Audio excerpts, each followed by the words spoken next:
السلام علیکم ورحمۃ اللہ وبرکاتہ۔ بھائی دوستو، بزرگوں اور ماں بہنوں، میں آپ کو مختصراً حضرت خواجہ معین الدین چشتی رحمۃ اللہ علیہ کے بارے میں بتلا رہا ہوں، آپ کی زندگی اور آپ کی تاریخ۔ یاد رکھیں بھائی دوستو، ماں بہنوں، کہ جو قوم اپنے بزرگوں کی، اپنے بڑوں کی تاریخ بھلا دیتی ہے، اس قوم کا وجود ختم ہو جاتا ہے۔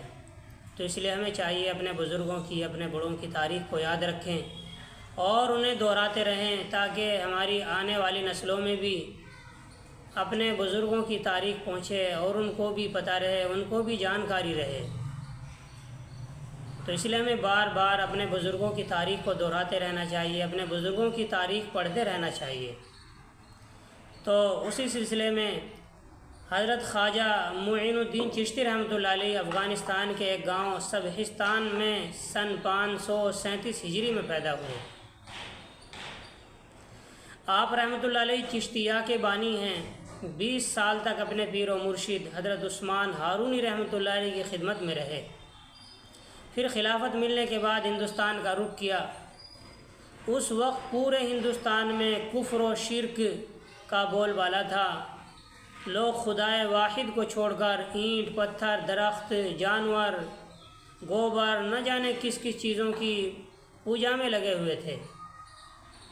ایسے تاریک ماحول میں، ایسے اندھیرے ماحول میں حضرت خواجہ معین الدین چشتی رحمۃ اللہ علیہ نے ہندوستان میں قدم رکھا اور ایک خدا کی آواز لگائی، ایک اللہ کی طرف بلایا، وعظ و نصیحت کے ساتھ ساتھ دعوت و تبلیغ کے لیے دور دراز کا سفر کیا اور پورے ہندوستان میں اسلام کے پیغام کو عام کیا، جس کے نتیجے میں آپ رحمۃ اللہ علیہ کے دست مبارک پر ہزاروں کی تعداد میں لوگ جوگ در جوگ اسلام میں داخل ہوئے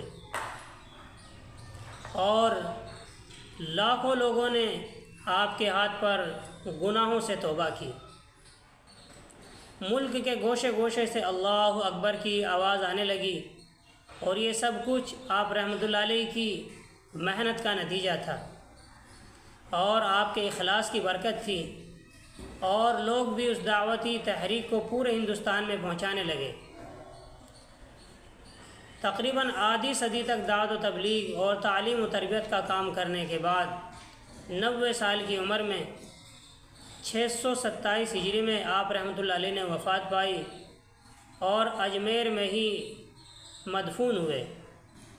تو بھائیو دوستو، ایک بار حضرت خواجہ معین الدین چشتی رحمۃ اللہ علیہ ایک دورے پہ نکلے تو لاکھوں کی تعداد میں، ہزاروں کی تعداد میں لوگوں نے ایمان قبول کیا اور بے شمار لوگوں نے گناہوں سے توبہ کی۔